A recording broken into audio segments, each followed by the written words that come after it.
unethical in his approach. I hoped that he would actually be able to turn over a new leaf. But basically, I was motivated to do this because Richard Ellis is a pain in my whatever. I tried to get Richard Ellis to state why he still needs me. He is taking everything that he possibly can get his hands on, and he's used Harry to do it. And now, since they've done all of that, they're trying to motivate Megan to use this as a Hollywood story, or a series of stories in Hollywood about my life and give it to her. And Pamela Tall thinks she's using this to produce it as her debut of a film career in Hollywood, similar to Shonda Rhimes, who stole one of my show ideals, just to be brief, or just because I don't know how many shows she has stolen from me. But I talked to my husband specifically about who needed to be in the show. I named the lady who played the lead role.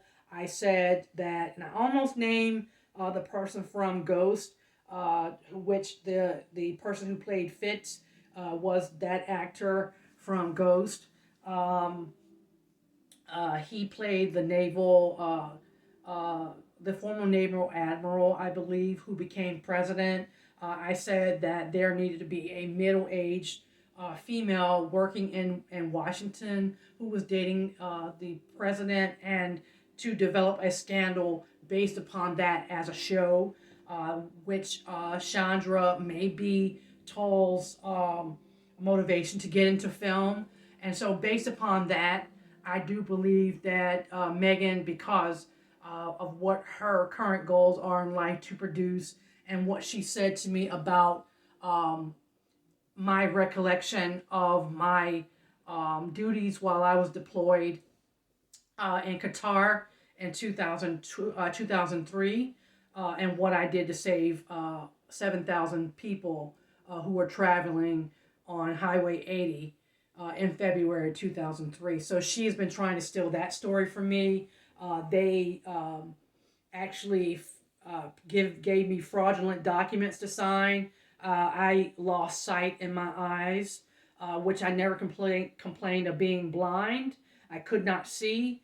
And when in the past, if I well actually may I have in the past when I experienced problems with my sight, I began to cry, which I can't really read what I'm signing, and so I believe the documents were right, but it was wrong. And since 2003, she's been trying to steal that war story from me. And so, about 4 months ago, she told me emphatically, "You'll give me that story, or I'll burn you." She has burned me.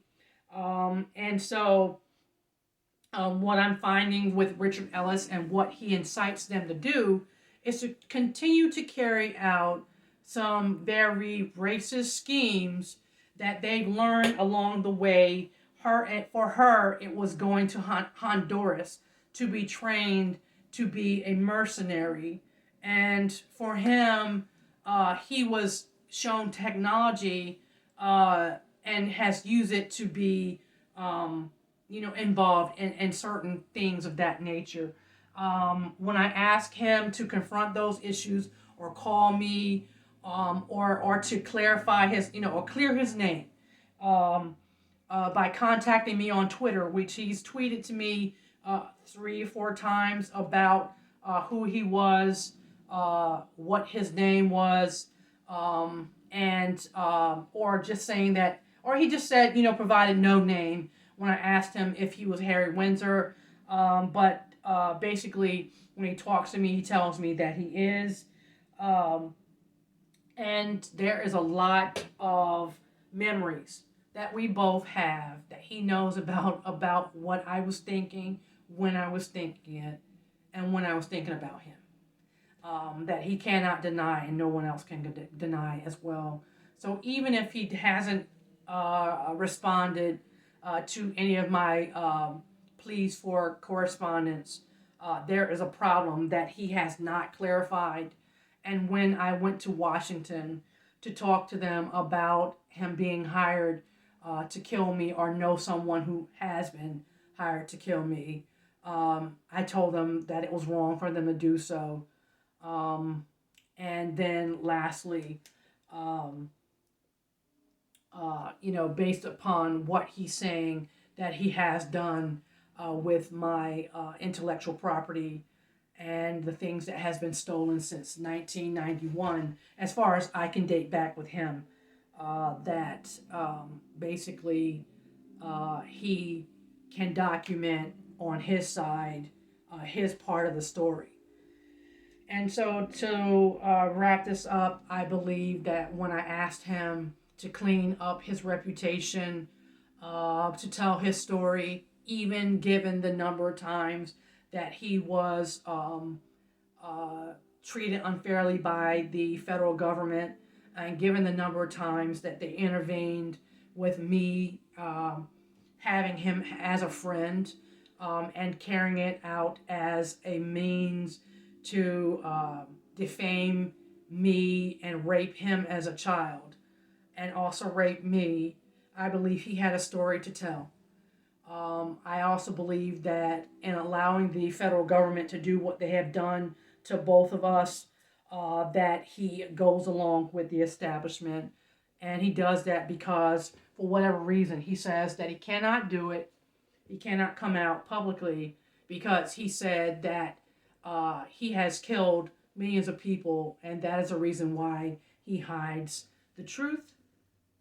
Um, I need a lot of evidence. I really do. I need a lot of evidence to show why that is the way it is. And actually, when I asked him to show up, which actually there is a time when I did see him in his vehicle. But when I asked him to even support me as a public relations to stop the malfeasance and stop the corrupt policies or practices in federal government in Philadelphia and possibly Washington, which he has influenced because we both have a common person whom which has used Harry in Washington to influence people in Washington for and against me and for him. But Harry, on the other side of it, says that in no way will he clean up his reputation without thinking that he is what we call incriminating himself. And I don't think so. If he asks for clemency, or if he asks for pardon, there may be a way that he could do it. But with that being said, it would take courage for someone to do that. If it were me, I would.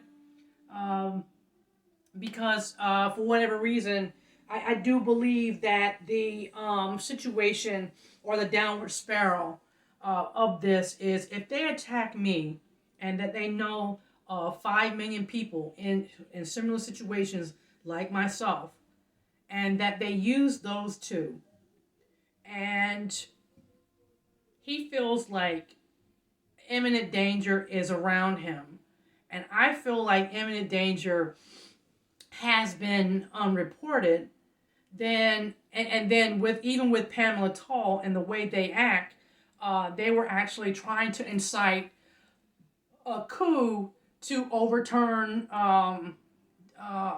the monarchy using this or these series of plots since 1955 to cause a rebellion against England, and he wanted to go out in a blaze of glory along with Meghan, and there's other people who want to vie for that as well. So there's a lot of people who are experiencing a lot of obsessive compulsive disorder, or a lot of I don't know, narcissism, and he's one of them. And lastly, I like to say, when I said that I saw his vehicle, he drives a I want to say 2019 Porsche Cabrera. I did cite that before when he moved into the apartments. And this is a couple months ago now, because it's like maybe 8 to 9 months, when he lived in the small apartments in, I want to say San Francisco, or I don't remember. It's not really far from British Vancouver. Um, Maybe Oregon. I'm not really sure. But anyway, I saw a picture of it. And then on November 16th, the day when my daughter, who's stupid, um, who says that she figured out something was going on with her, and she does not confess about it. But he was there that day, and there were 50 men involved, and the local police were there, and they did nothing while my daughter was knocked unconscious and was raped again. And so these men are repeating some of the things that happened to me, or they're using these stories to make women and children very unsettled. And I find all that troubling.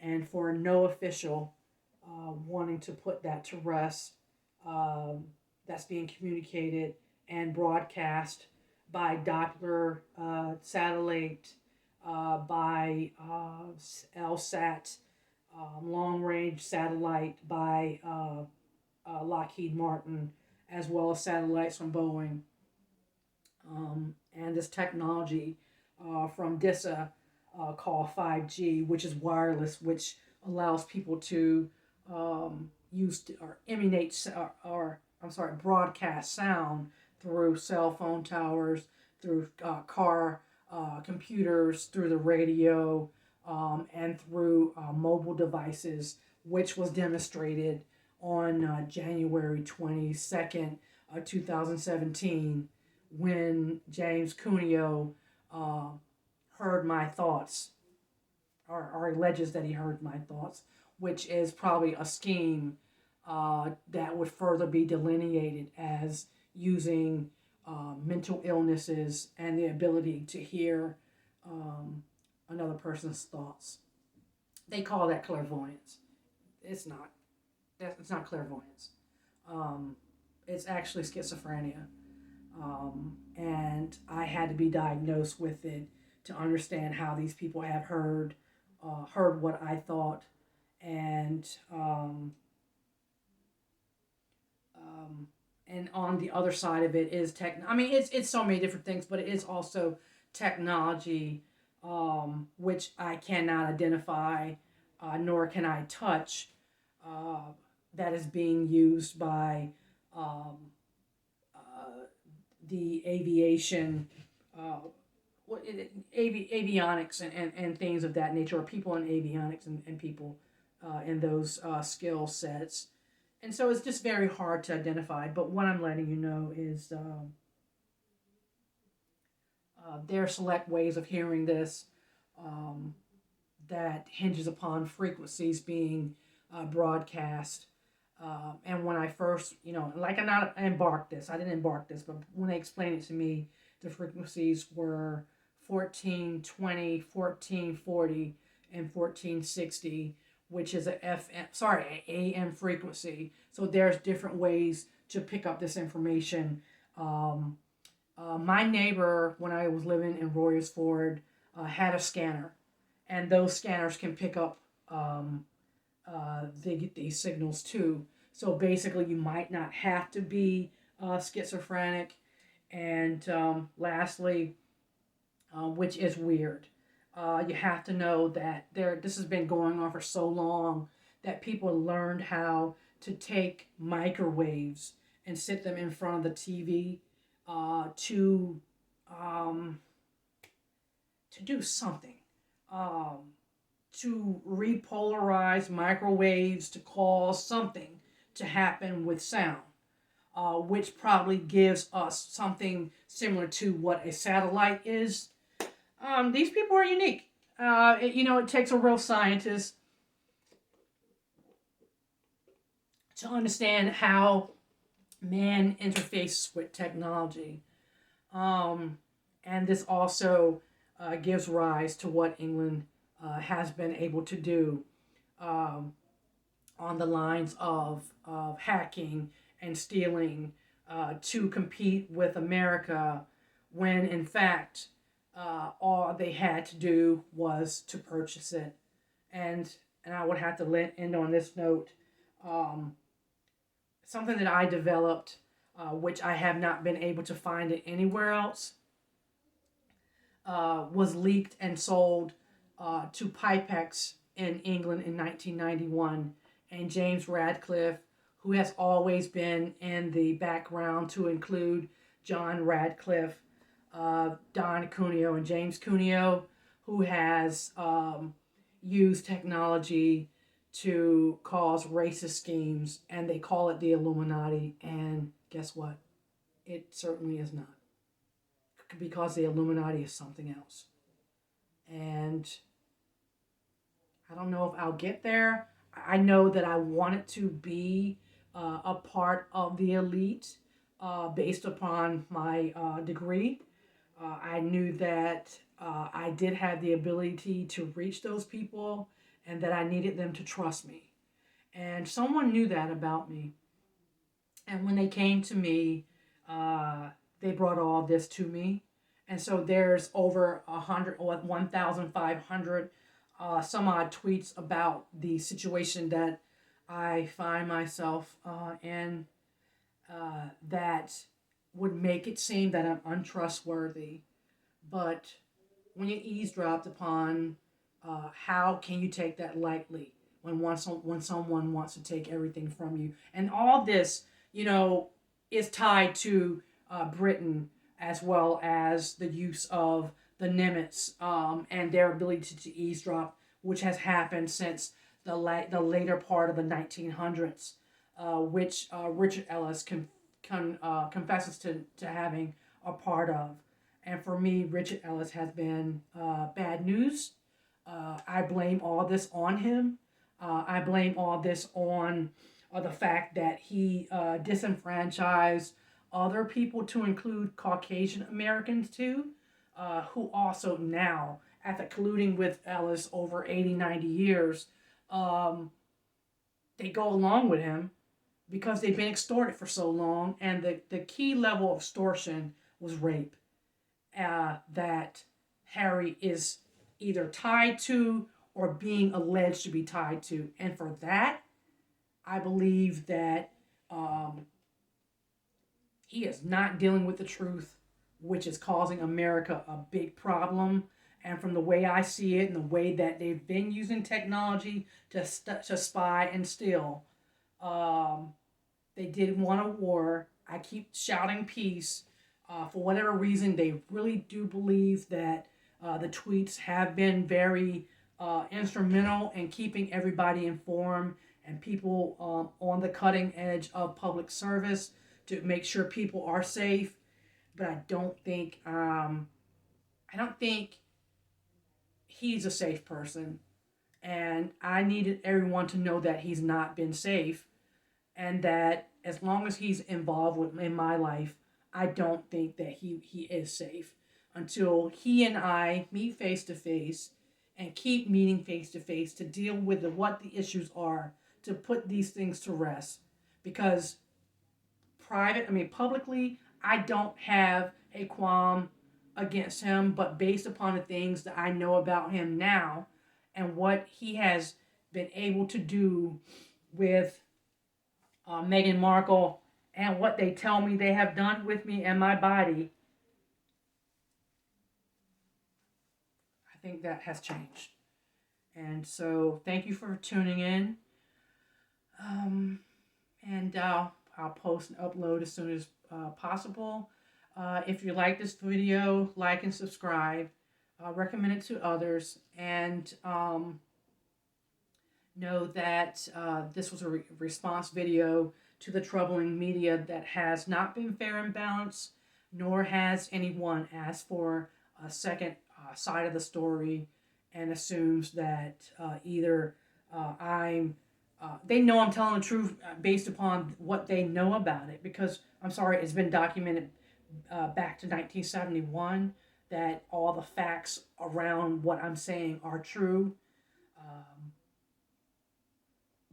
but government has not allowed efficient policies to stop the eavesdropping, which has caused me a lot of problems and pain and disenfranchisement, and Harry's a part of that.